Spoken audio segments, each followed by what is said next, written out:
Good morning. How are you this morning? I decided to switch my chair around so that I'm facing the other way this morning with the trees behind me instead.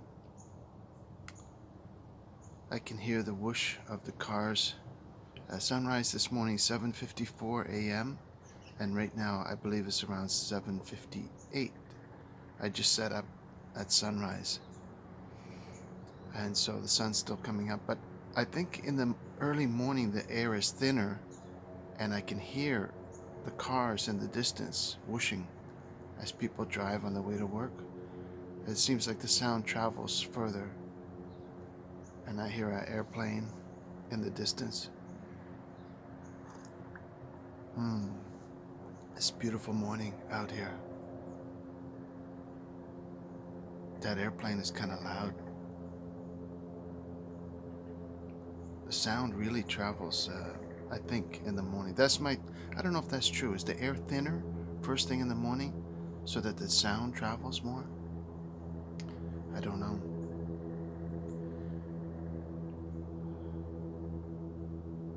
It's loud.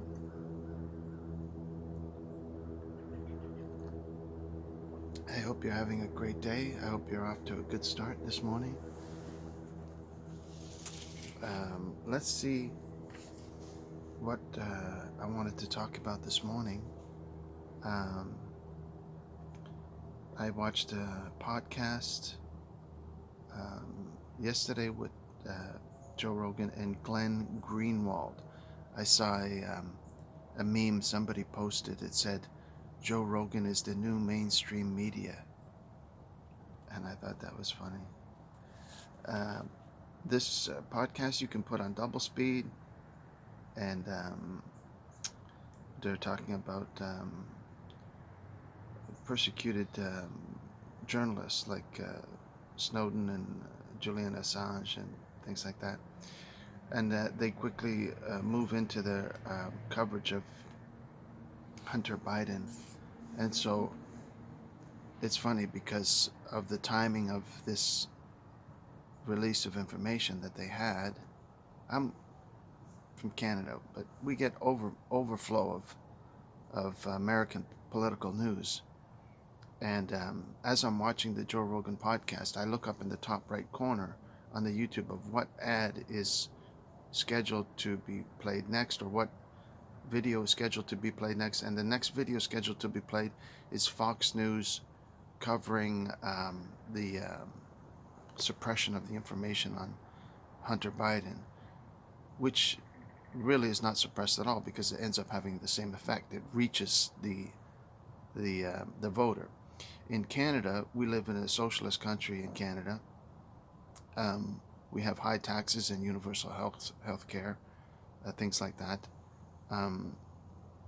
But our journalism reporting is really controlled by the same mainstream media, right? There are starting to emerge a few independent news sources that appear to be independent. Independence is a relative term, I suppose. One of them, Rebel News, which is a couple of Boy Scouts with rubber knives. I think they're based out west, and they're trying to dig through the bushes to find some worthwhile news to cover. And so they seem to be doing well. In this podcast, Joe mentioned a couple of shout outs to a few people that he mentioned. The Hill, Kyle Kulinski, and Jimmy Dore. Dore or Dore, I don't know. And so this idea of access to truth, wanting to represent truth, is a theme that comes through. Interesting statement that Joe made. He said, people that claim they have access to absolute truth are usually morally rotten. And there's probably a lot of truth to that statement. So anyway, yeah, they covered the Hunter Biden situation, and I think it shows that I wouldn't say that the Joe Rogan podcast is a variation of Fox News, but you have to. Somebody mentioned a comment on one of my videos the other day, and they said, "Do you really think that there's direct influence in the podcast?" They sort of said they weren't seeing that, or something like that, and I mentioned that I thought that the corporate influence was quite easy to see, right? I mean, Disney and AT&T. I mean, just look at his last podcast with um, Alex Jones and Mr. Dillon, and count how many times the word AT&T is mentioned in that podcast. I couldn't keep track.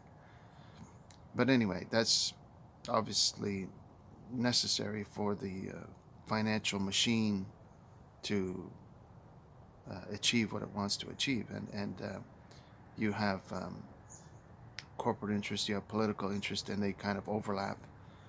And so that's to be expected, right? And Joe Rogan himself, I mean, if you consider, let's say, for example, somebody was given $100 million. I mean, prior to that, he was working hard, hustling to achieve his own American dream.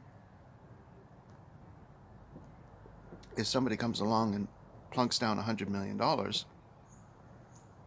the guy is, you might as well say he's instantly broke. And of course, I mean that as a little bit of a joke, but you give somebody $100 million, what are you giving them? You're giving them a $40 million tax bill for starters, and you're probably introducing them to, instead of millionaires, billionaires. So for the elites of the world, $100 million barely pays for their boat. So if you put somebody into that category of society, they're instantly struggling not for 100 million but for 1 billion. Or if, for example, you say, well, they have life extension now with stem cell treatment, and you can extend your lifespan. Each treatment costs $1 million. So he has maybe a year's worth of life extension treatment, if that's what he wants to spend his money on. Or he doesn't even have enough for a boat, if that's what he wants to spend his money on. You get the idea, right? So when a lot of money is involved, then a lot of influence is involved. And so he ends up being, and he mentioned in this podcast, he says, well, it's not scripted. Well, it started out not scripted, and that was the appeal of it, of course, that it was just a couple of guys hanging out, having fun, and doing their thing and all that. So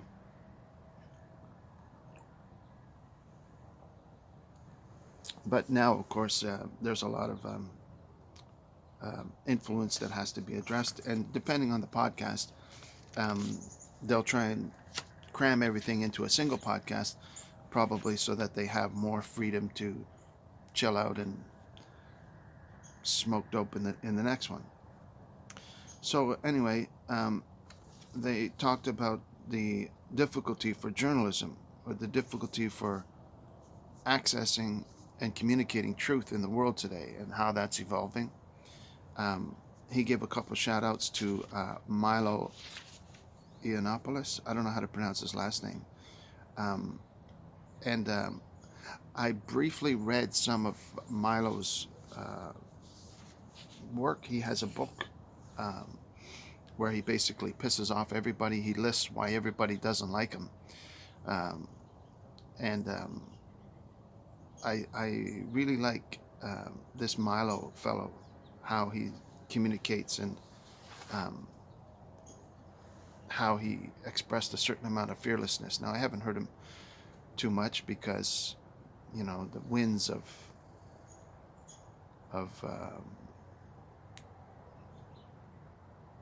MSM coverage shift with the wind, right? Now the wind is blowing in the direction of Joe Rogan, and his podcast, he's getting huge coverage, as he is obviously aware of. And so it's interesting to see how he also gives shout outs to other people. And I think that's a very helpful thing, a very good thing, to give those shout outs to other people, and some that I haven't heard of, like Jimmy Dore and Kulinski and the Hill. I hadn't heard of any of those, so I should check those out. Um, and then they talked about trans issues with Martina Navratilova, which is very interesting because that's a whole other area of mystery. How that's increasing, and what percentage of the population does that affect? How much of a person's identity is based on their sexuality? How much is based on their political beliefs? How much is based on other factors? And very important for people. Um, anyway, Glenn Greenwald sounds like he has a very interesting book out. It says No Place to Hide: Edward Snowden, the NSA, and the U.S. Surveillance State. Certainly something I wouldn't mind reading. But I've kind of droned on here a little bit this morning. I just wanted to come out and enjoy the sunrise and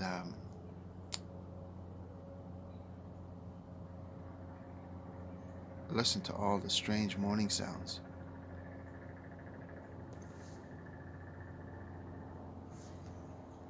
Airplane, construction, cars going by. I hear it all, even though I feel like, on the one hand, I feel like I'm in nature. On the second hand, I'm surrounded by the encroachment of all these other man-made sounds, I guess you could call it. So anyway, yeah, it was an interesting podcast, and I didn't pay much attention to it. Like I said, I just put it on double speed in the background while I'm working on something else, and try and do a few notes while I'm reading or playing chess or studying or something like that. But it's hard to absorb all the information that's coming out.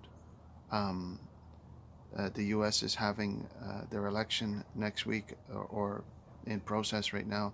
I was hoping that we would also have an election by this time in Canada, but unfortunately, that's not happening. Our current governments, I call them governments, our current political leaders are basically stuck in a quagmire of mudslinging and unproductive discussion, all the while allowing themselves to be trammeled by these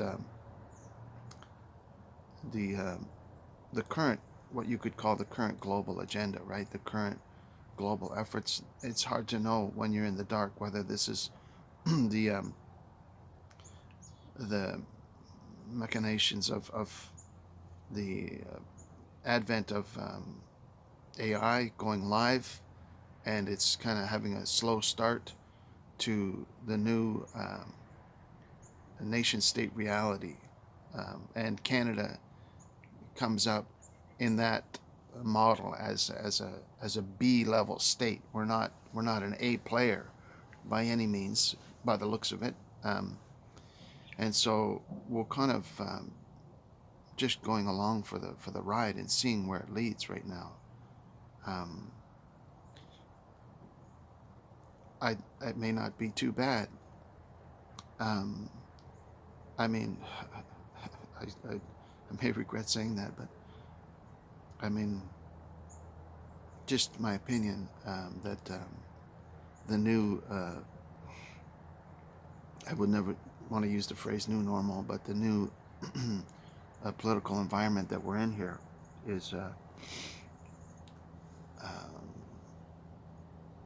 a little disconcerting. It feels a little strange, right? We have to look back on this many years from now and maybe hopefully have a better understanding of how things were shifting and how things were rapidly changing. And that's unfortunately probably something we'll only be able to see down the road, because right now, when you're in the middle of what's going on, it's all a bit of a blur. Anyway, I've talked too long already about nothing, and I'm sorry I didn't really cover all that much information. I just find it comforting to get out here and have somebody to talk to. I'm pretty much in complete isolation. Um, I'm trying to help a relative that I take care of. Um, and I have some nominal responsibilities to make sure that I keep my own house in order, as they call it, to keep things under control and clean, and try and take care of my health, do some calisthenics and tidying up the yard and what have you, things like that, and just trying to leave the place better than how I found it, so to speak. So I have those responsibilities, and but I find coming out here and making videos a very cathartic experience, a very comforting experience, to feel like that I'm able to communicate to the world at large. It gives a feeling of connection, and although I was suffered severe fear and paranoia from doing that, I've kind of broken through that barrier, and now it's really something I look forward to, where I can just share my thoughts, and especially getting feedback from people.